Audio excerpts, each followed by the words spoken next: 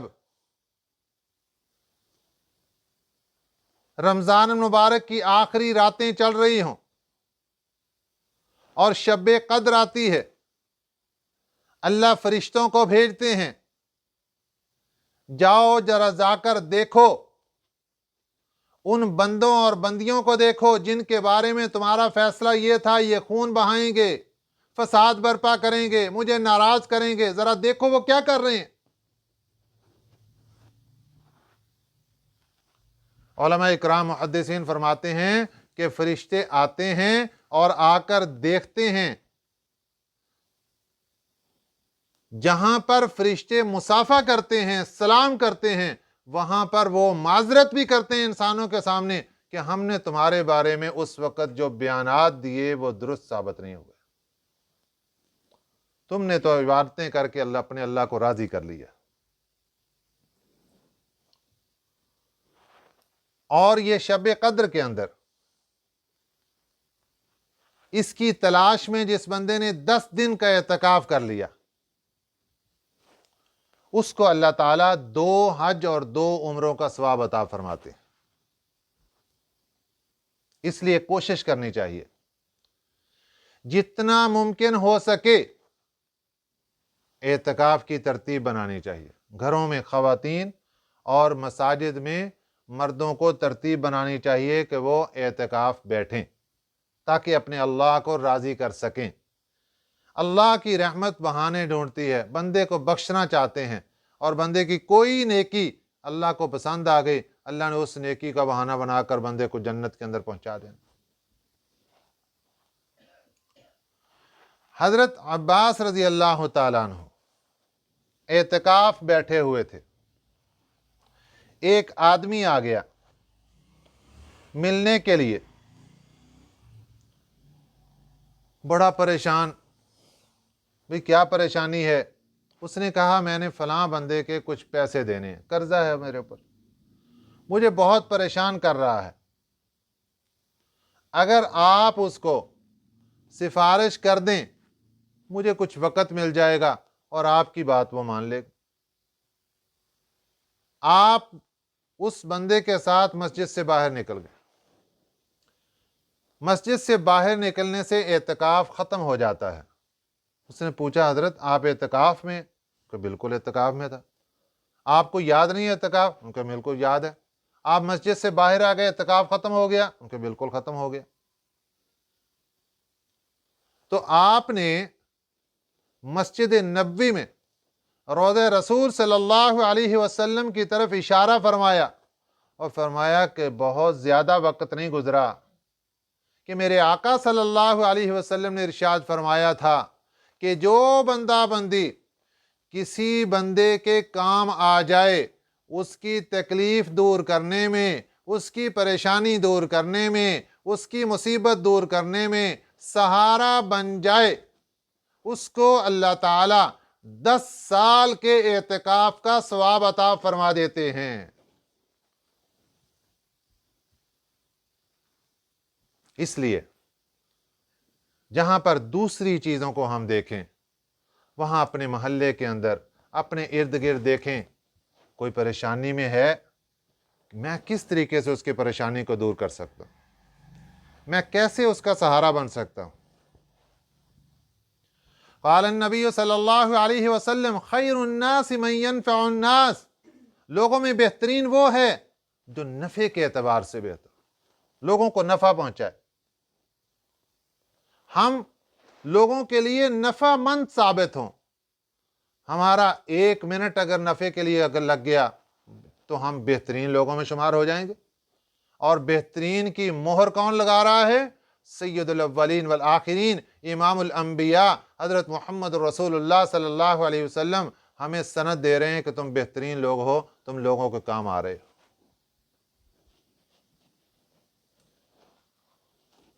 تو رمضان المبارک کی ان بابرکت گھڑیوں میں ہمیں کیا کیا اعمال کرنے چاہیے؟ قرآن پاک کی تلاوت کثرت کے ساتھ کریں، ذکر و اذکار کریں، اور نوافل کثرت کے ساتھ پڑھیں۔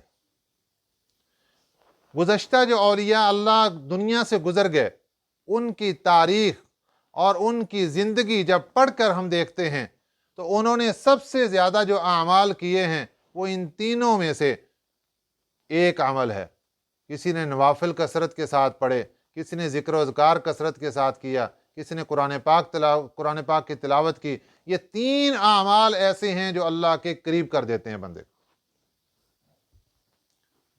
ہمارے لیے آسانی ہے، ہم نوافل پڑھنا شروع کر دیں، اگر اس میں تھکاوٹ ہو گئی ہے قرآن پاک کی تلاوت کر لیں، اس میں کوئی تھکاوٹ ہو رہی ہے تو پھر ہم بیٹھ کے اللہ کا ذکر کرنا شروع کر دیں۔ کیسے اللہ پاک نے ساری چیزوں کے اندر آسانیاں رکھی ہیں۔ تو اللہ تعالیٰ ہمیں بخشنا چاہتے ہیں۔ اب اگر ہم، اللہ تو بخشنا چاہ رہے ہیں، اللہ تو بلا رہے ہیں، آ جاؤ بندے اپنی درخواست لے کر آؤ، ہم سائن کر کے درخواست پاس کر دیتے ہیں۔ کوئی رزق کی تنگی کی درخواست لے آؤ، اولاد کی نافرمانی کی درخواست لے آؤ، کسی کو کوئی بیماری پریشانی ہے اس کی درخواست لے آؤ۔ رمضان المبارک کے مہینے میں رحمت کی صدائیں آتی ہیں، آوازیں آتی ہیں، آؤ بندے تم اپنی پریشانیاں لے کر آؤ، ہم تمہاری پریشانیاں کی درخواستیں ساری سائن کر کے اس کو قبول کرنے کے لیے تیار۔ تو ہماری طرف سے تاخیر ہے، اللہ کی رحمت اور بخشنے میں کوئی تاخیر نہیں ہے۔ جب ہمارا رمضان المبارک کا مہینہ اس طریقے سے گزرے گا تو پھر جب اس کی آخری رات آئے گی، وہ رات ہے انعامات کی رات۔ اس موقع پر چونکہ رمضان ختم ہو چکا ہوتا ہے اور ہمارا دشمن آزاد ہو جاتا ہے۔ جیسے ہی رمضان ختم ہوا نا تو دشمن آزاد ہو گیا، جیسے ہی رمضان شروع ہوا اللہ نے ہمارا دشمن شیطان اس کو قید کر کے وہ دریاؤں کے اندر پھینکوا دیا، جزیروں کے اندر بند کروا دیا کہ یہ روزے داروں کو پریشان نہ کرے، ان کے روزوں کو خراب نہ کرے۔ جیسے ہی رمضان ختم ہوا دشمن آزاد ہو گیا۔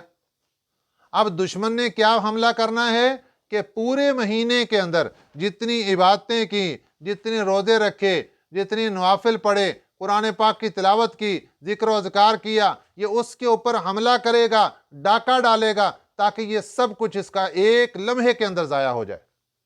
کیا ہوگا کہ آخری رات ہے، انعامات کی رات ہے، رمضان المبارک ختم ہو چکا ہے، اور جس کو کہتے ہیں چاند رات، اس میں پھر یاد دلائے گا، او تیرا تو فلاں کام بازار کا رہتا ہے، جلدی بھاگ، جلدی شاباش، وہ جو ساری رات بازار کے چکر، یا پھر گپوں کے اندر، محفلوں کے اندر، اور کیا کچھ لگا کے، یہ کیا ہے جی، عید رات آ گئی ہے۔ ہمارے نبی صلی اللہ علیہ وسلم نے ہمیں ایک ایک چیز کی تعلیم دی ہے کہ ہم نے عید رات کیسے گزارنی ہے، رمضان کیسے گزارنا ہے۔